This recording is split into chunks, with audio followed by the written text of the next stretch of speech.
Bonjour tout le monde. Alors, je vous retrouve aujourd'hui pour vous présenter mes petites créas de la boîte de la carte pop-up hexagonale que j'en ai fait plusieurs depuis la vidéo précédente avec celle que j'avais faite pour Halloween. Parce que je suis vraiment tombée amoureuse de ce format. Il est vraiment top. Et en fait, on m'a demandé à plusieurs reprises pour faire le tuto. Je ne voulais pas trop parce que Caro a fait la présentation sur sa chaîne. Comme il y en a plusieurs qui m'ont demandé pour le faire à la main et sans avoir besoin d'imprimer et de découper le patron, on va faire ensemble le format de la carte et puis je vous expliquerai comment faire. Donc déjà, je ne vous représente pas celle de Caro, vous l'aviez vue sur la vidéo précédente. Ensuite, celle-ci que j'avais faite aussi, que vous avez vue dans la vidéo précédente. Et entre deux, j'en ai refait pas mal. Donc j'ai fait celle-ci pour ma grand-mère. Donc la carte est plate, hein, toujours. Et je me suis rendu compte qu'après, comme une cruche, j'avais pas utilisé les mêmes papiers. Mais au final, une fois que c'est posé, ça ne se voit pas. Ça ne se voit que si on regarde par-dessus. Mais bon, en général, quand c'est comme ça se voit pas. Donc ça, c'était avec les papiers de Minté Papers. Ensuite, en action, j'ai fait celle-ci, la petite dernière, la Saloon. Voilà, elle n'est pas encore terminée, il faut que je mette pour cacher. Ici, je ne sais pas encore ce que je vais mettre. Par contre, celle-là, je crois que je ne peux pas la replier dans le bon sens, il faut que je la plie comme ça. Je crois, parce qu'elle est trop grande. Ouais, ici, il y a un bord qui ne rentre pas. Mais c'est pas gênant. Donc là, c'est un ancien bloc que je recherche de chez Action. Si jamais quelqu'un veut s'en séparer, ben, je suis preneuse. C'était le bloc avec, il y avait des trucs de chantier. C'était un bloc assez masculin. Il y avait des trucs de foot, il y avait des trucs de gamer. Et si jamais, je suis preneuse pour récupérer ce bloc. Il n'y a que la découpe là que j'ai fait à la Cricut, la petite bombe. Et puis sinon, c'est quasiment que des éléments du bloc. Donc voilà, franchement, celle-là, au début, quand j'ai voulu faire un truc western, je me suis dit, oulala, quel thème à la con. Et en fait, j'adore. Voilà. Ensuite, en Noël, donc j'ai fait celle-ci, que je trouve très sympa. Avec les papiers des blocs action de l'année dernière, il me semble. Ouais, celui-là, c'était de l'année dernière. Je l'aime bien aussi. Elle est vachement sympa. Les couleurs assez naturelles, très douces. Voilà. Attention, hein, j'ai pris goût. Hein, je vais ouvrir une boutique. Hein. Celle-là, je pense que c'est ma préférée. C'est ma préférée. C'est le bloc. C'est les mini-blocs de chez Action. Attendez, je vais vous le retrouver. C'est cette année. Il n'y a que le papier là, le papier déco. J'ai pris un bloc qui n'était pas un autre bloc, mais sinon c'était ce petit bloc là. Et franchement, il y a des beaux die cuts. Et là, celle-là, c'est ouais, je pense que c'est ma chouchoute. Je l'adore, j'adore, j'adore. Voilà. Et puis après, j'en ai encore deux à vous présenter. Donc une que j'ai faite avec les papiers de Rosy Studio. C'était la collection, ça c'était Most Wonderful Time. Et ça, c'était Rudolph and Friends. Voilà, donc j'ai fait une petite déco assez simple. Là, je mets un peu de pelouse. Et puis voilà. Il n'y a que le truc là, le globe là, c'était dans un bloc action. Parce que je voulais un grand truc, du coup j'ai pris ça. Et la petite dernière, c'est celle-ci. Celle-là, c'est avec du Rosy Studio aussi. Enfin, ça, c'est du papier de Crate Paper, c'est Earth Day. Mais je trouvais que ça allait bien avec. Parce que j'avais pas les papiers, j'avais que les die cuts. Et ça, c'est la collection Flourish. Les die cuts de la collection Flourish de Rosy Studio. Et quasiment tout le reste, sauf les deux découpes de cœur là, qui viennent, que j'ai fait sinon, c'est que des die cuts de ça, je pense. À part les feuillages. Donc voilà. Voilà. Donc j'espère que ça vous plaira. Moi en tout cas, ça me plaît. Et j'en ai fait encore une autre, mais elle est déjà envoyée. Donc je ne peux pas vous la montrer. Enfin, elle n'est pas encore envoyée, mais elle est dans l'enveloppe. Donc je ne peux pas vous la faire voir. Hop, on va ranger tout ça et on va passer au tuto. Donc il ne vous faudra pas grand chose. Une feuille A4, ça suffit. Et des chutes. Et après, bah, forcément, des papiers déco, des die cuts, tout ce que vous voulez pour faire la carte. Mais la base de carte, une feuille A4, c'est suffisant. Voilà. Alors, donc ça se présente comme ceci. Donc pas d'inquiétude, vous allez voir, c'est facile, on va le faire ensemble. Alors vous pouvez soit l'imprimer, soit le faire à la Cricut. Caro a donné les fichiers gratuits sur son blog. Je vous mettrai le lien en barre d'infos. Donc si vous avez une Cricut, une silhouette ou que vous voulez imprimer, découper le patron et puis voilà, vous pouvez le faire. Là moi je vais vous le faire pour si vous n'avez pas envie de faire ça et que vous voulez le faire avec un patron. Moi ce que je vous conseille c'est de le faire une fois sur un cardstock un peu épais et puis après de s'en servir pour juste tracer le contour. Ça vous cassera moins la tête à tout mesurer à chaque fois. Si j'étais vous, je ferais ça. Donc là, je me suis avancée pour une fois. Donc vous aurez besoin donc 2 fois de ça, 2 fois, pour faire un côté et l'autre côté. Voilà. Il vous faudra juste 2 petits thés. Alors moi je les biseaute, mais sinon c'est des thés entiers. Hein. C'est parce que moi je préfère quand ils sont plus petits. Ils sont rabotés. Donc 2 thés comme ça pour venir glisser ici, dans les petites fentes qu'on va créer pour faire l'effet pop-up. Et un autre morceau de papier, donc qui fait à peu près 9,5 par 5. À peu près, hein, ça n'a pas tellement d'importance. En fait, celui-là, il va venir ici, entre les deux. Attendez. Il va venir ici, entre les deux boîtes, pour faire un troisième pop-up. Donc, un pop-up, 2 pop-up, 3 pop-up. Voilà, à peu près. Donc ça, il va venir se glisser, donc à peu près de cette taille-là. Ouais, 9,5 à peu près. Et puis moi, je biseaute aussi les côtés. Il va juste venir s'insérer entre les deux, mais on ne le verra plus. Donc même si c'est pas du beau papier, on s'en fout. Voilà ce qu'il nous faut. Donc on va commencer par les mesures. Donc je répète, j'ai demandé l'autorisation à Caro pour faire le tuto.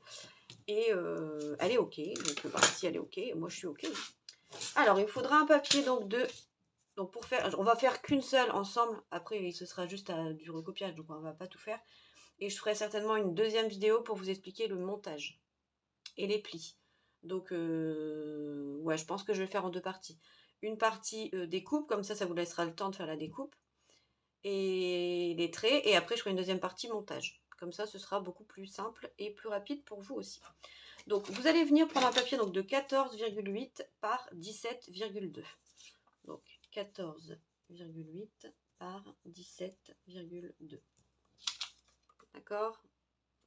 Donc sur les 14,8, vous allez venir faire des repères. Donc à 1,2, à 1,2, attendez, à 5,7, donc 1, 2, 5, 7, 10,2. Ok, 1, 2, 5, 7, 10,2. Comme ça, vous avez 4,5, 4,5, 4,5 et une petite patte de 1,5. On est OK? On va faire ces repères-là sur un des deux côtés. En haut. Donc, on va prendre sa règle, pareil. Donc, on va faire un repère à 2,6. Tac, vous faites un repère. Ensuite, un repère à 5,7. Ici, donc 2,6, 5,7. Ensuite, ici, on est à 9,8. Donc, 9,8.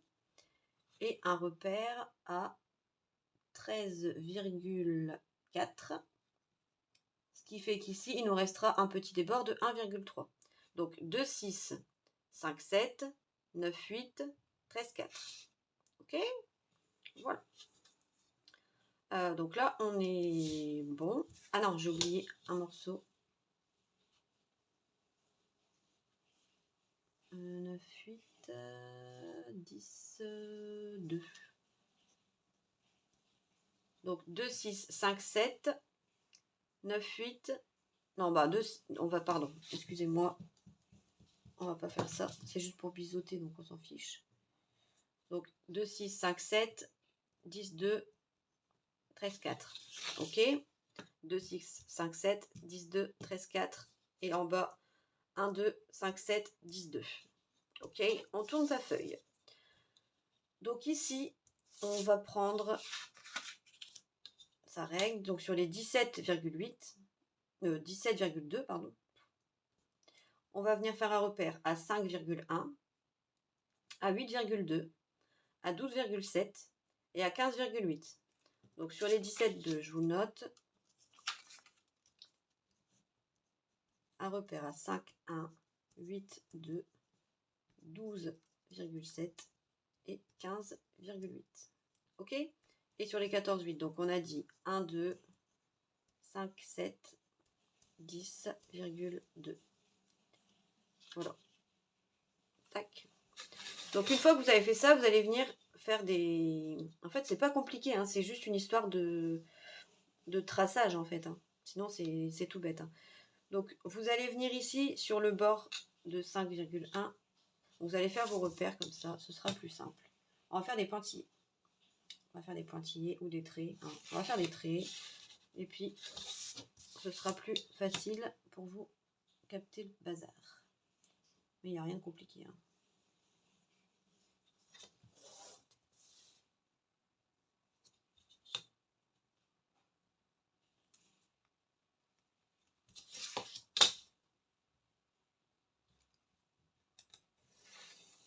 Hop.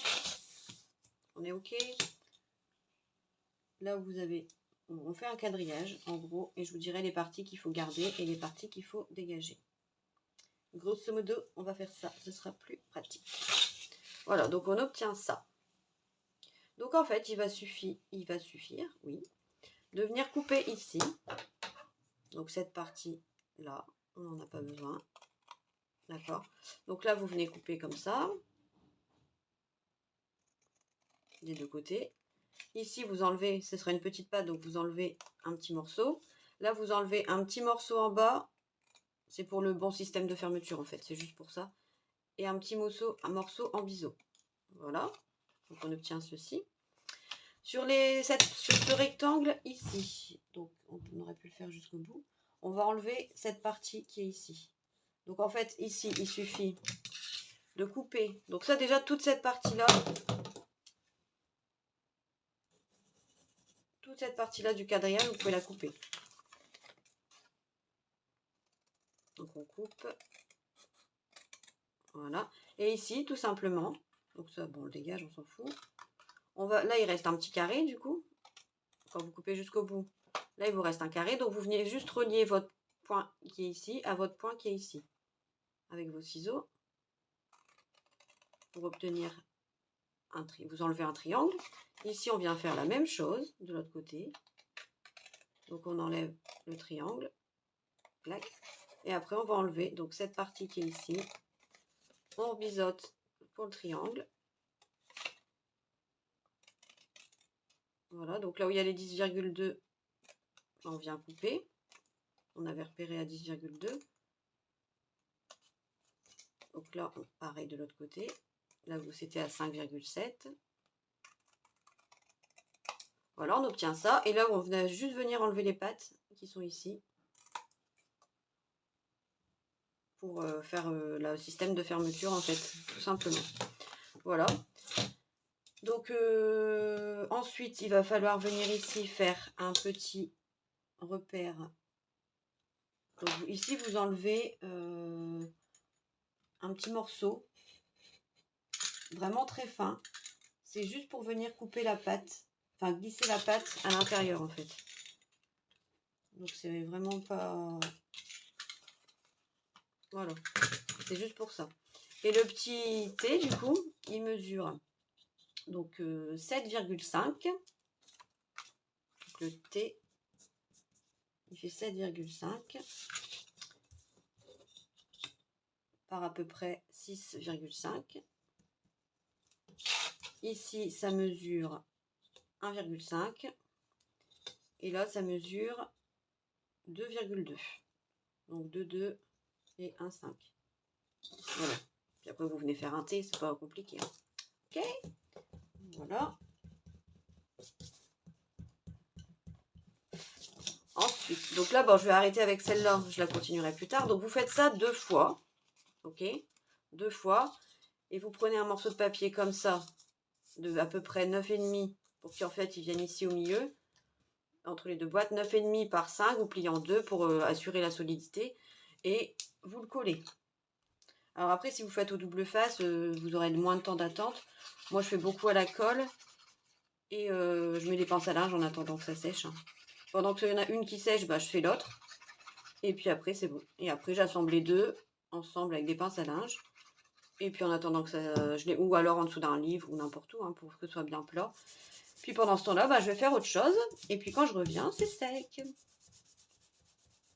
Donc vous avez qu'à préparer votre base de cartes. Vous la laissez sécher dans un coin. Pendant ce temps-là, vous pouvez préparer vos petits papiers déco, vos petits die cuts, réfléchir à la collection que vous allez utiliser. Parce que moi, je trouve que c'est ça le plus difficile. C'est de trouver quelle collection on a utilisée. Ah oui, et pour les curieux, il n'y a rien de grave. Hein. Je me suis juste éraflé la main. Parce qu'à chaque fois, on me dit bah, qu'est-ce que t'as fait? Tu t'es blessé?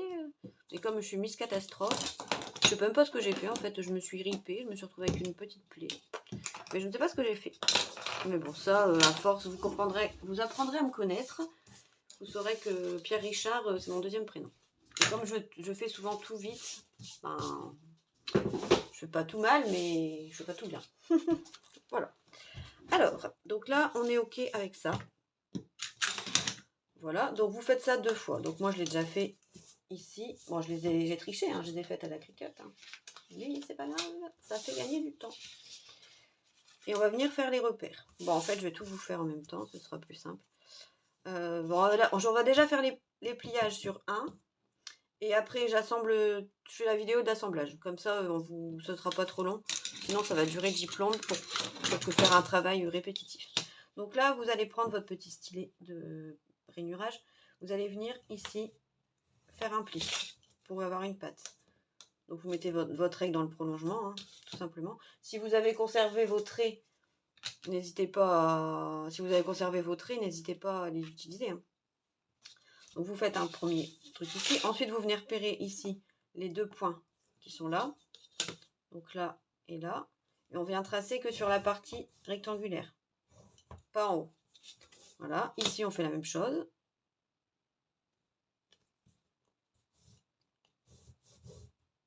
Voilà. Il y a juste si vous prenez un papier à motif, ce que je ne vous conseille pas. Parce qu'en fait, comme on met une boîte dans un sens, une boîte dans l'autre, vous risquez d'avoir vos motifs à l'envers. Donc, s'il y a des motifs qui ont un sens, si c'est des fleurs, bon, c'est pas grave, mais vous voyez ce que je veux dire? Bon, moi, je fais toujours ma base sur du papier uni et je fais parce que j'aime bien que ce soit bien solide. Mais bon, si jamais il y en a qui souhaitent le faire directement sur du papier déco, méfiance. Faites un test avant parce que vous risquez d'avoir votre motif à l'envers. Moi, j'ai eu le tour la fois dernière, mes cœurs, ils étaient à l'envers. Mais bon, c'est pas grave, ça reste des cœurs. Voilà, donc là, j'ai fait, je vous ai même pas expliqué. Donc on vient faire des... C'est tellement évident pour moi. On vient faire des repères. Donc à la petite patte ici à l'horizontale. Ici entre les 2 angles, là et là, on plie. Et là, on fait des plis ici. Donc on obtient ça. En gros. Donc on plie ici les 3 traits à la verticale. On tourne et on plie ici entre les 2 trucs. Voilà. Et ici, tout simplement, on vient faire un petit repère à peu près à 1,5. Là. Ça va être pour coller. Voilà. Donc en gros, on va avoir sur cette boîte, on va avoir de la colle ici, ici et ici. Voilà. Et après, entre les deux, pour coller les 2 boîtes ensemble, mais sinon, on va avoir de la colle que là. Voilà. Bah écoutez, je vous laisse là-dessus. Je vous laisse faire vos boîtes. Si vous avez des questions, n'hésitez pas. Et puis moi, pendant ce temps-là, bah, je vais faire mes pliages et puis mes montages. Et puis je vous expliquerai l'assemblage sur une autre petite vidéo, je pense, assez courte. Voilà. Bah écoutez, je vous souhaite une bonne journée, bon scrap et puis à bientôt. Bisous!